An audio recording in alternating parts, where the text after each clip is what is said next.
Allô tout le monde, j'espère que vous allez bien et surtout bienvenue sur Brain Live. Aujourd'hui, je viens partager avec vous une autre opportunité pour pouvoir immigrer au Canada avec le programme Mobilité francophone. Il y a eu du nouveau pour ce programme-là, donc nous allons aller parcourir le programme. N'hésitez pas à partager, à liker et surtout à mettre en commentaire si vous avez des questions à cet effet. On voit là, à compter du 15 juin 2023, les employeurs canadiens seront temporairement, autant pour moi, exemptés de l'obligation d'effectuer une étude d'impact du marché sur le travail, le l'EMT, pour embaucher des travailleurs francophones ou encore bilingues à l'extérieur du Québec qui sont classés dans la catégorie 4 ou 5 du système de catégorisation, formation, études, expérience et responsabilité. Donc, qu'est-ce que cela signifie maintenant? Les employeurs pour recruter là dans ce programme n'auront plus besoin de faire le l'EIEMT. Vous pouvez, ils peuvent vous recruter sans devoir passer par cela. Et maintenant, il y a plusieurs catégories. Avant, il y avait certaines catégories qui pouvaient participer au programme de mobilité francophone. Maintenant, c'est pas mal, presque toutes les catégories, à l'exception, là, comme vous pouvez le lire, à l'exception des professionnels agricoles primaires. Ce programme pilote est valide pour une période de 2 ans. Donc, les amis, 2 ans pour pouvoir passer par ce programme ou encore par d'autres programmes, surtout pour ceux qui sont éligibles à ce programme. Comme je n'arrête pas de vous dire, c'est important de savoir quel est le programme dont vous êtes plus admissible. Est-ce que vous remplissez les conditions? Est-ce que vous remplissez vraiment, véritablement toutes les conditions? Vous foncez si vous remplissez les conditions. Donc, on dit là, le permis de on, on dit là le permis, pardon. Oui, on dit là le permis, j'en avais déjà parlé, il y a certaines exigences aussi à remplir. Vraiment, ce programme-là concerne toutes les autres provinces. On sait qu'au Canada, il y a 10 provinces et 3 territoires. Donc, ça concerne les 9 autres provinces, hormis la province du Québec. Donc, on va aller voir qui peut présenter cette demande. Si vous présentez une demande à compter du 15 juin, donc on va nous s'attarder là-dessus pour ceux qui présentent une demande à compter du 15 juin. Donc, il faut répondre aux exigences en matière d'admissibilité, c'est toujours important pour avoir un permis de travail. Vivre et travailler dans les 9 autres provinces, je l'avais déjà dit, donc et autres territoires. Être à mesure là de être à mesure là de pouvoir prouver que vous savez parler français et écouter un français de façon intermédiaire. Donc, il faudrait avoir une compétence linguistique niveau 5, donc faire un test de français niveau 5, que ce soit anglais, c'est pas grand-chose qu'on vous demande. Avoir une offre d'emploi dans n'importe quelle catégorie de formation, à l'exception là des professions agricoles primaires, comme je vous avais dit vraiment tantôt. Répondre aux exigences, cette partie-là concerne ceux qui avaient déjà présenté la demande avant la date du 15. Donc, nous, on ne va pas regarder cela.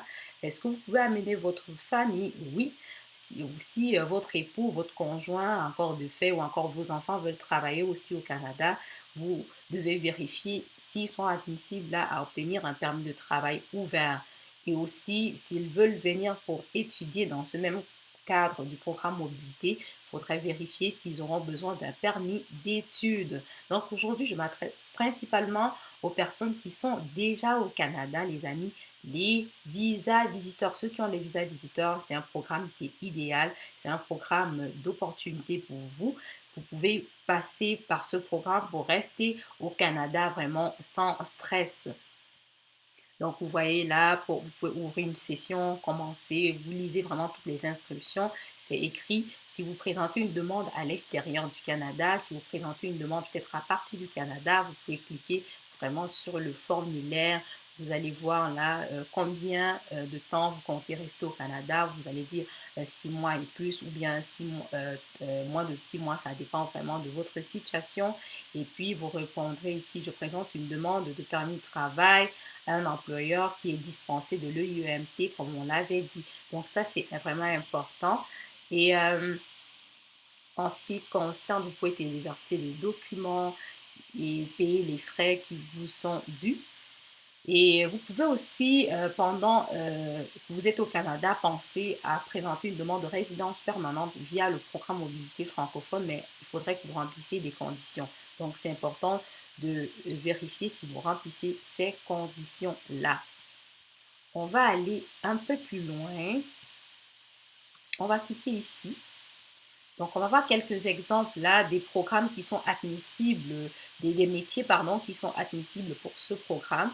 On voit, nous utilisons le système de classification nationale de 2001, de 2021 pour recenser et classer les emplois professionnels en fonction de la formation, des études, expériences et ainsi de suite. Donc, on voit là les fers, je vous ai dit les fers, il y en a plusieurs. Maintenant, il y a pas mal, presque tous les métiers qui sont admissibles, sauf les professions agricoles primaires. Donc, entre autres, les responsables de publicité, du marketing, des relations publiques, des directeurs financiers, des conseillers financiers, ingénieurs logiciels, des techniciens réseau web, des technologues de laboratoires médicaux, des pâtissiers, des boulangers, des assistants dentaires, des assistants dans les laboratoires dentaires, des gardiens d'enfants en milieu familial, des vendeurs, des décorateurs, des étalagistes en commerce de détail, des manœuvres en aménagement paysager et entretien de terrain, des chauffeurs-livreurs, des services de livraison et de distribution de porte à porte. Donc ça, là, ça c'est quelques exemples de professions. Si vous voulez savoir quelles sont toutes les professions dans la liste, vous pouvez cliquer ici vraiment. Vous allez avoir toutes les professions, hormis les professions dont on avait parlé.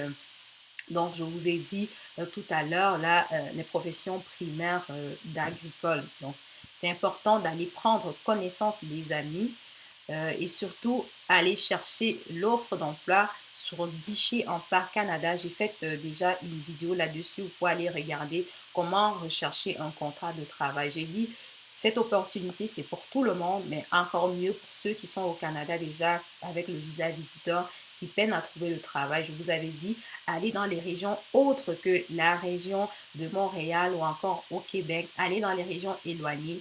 Là, vous pouvez avoir une opportunité. Donc, les amis, n'hésitez pas à mettre en commentaire, de liker et surtout de partager autour de vous. On reste abonné pour ne rien manquer. On se dit à très bientôt pour une nouvelle vidéo.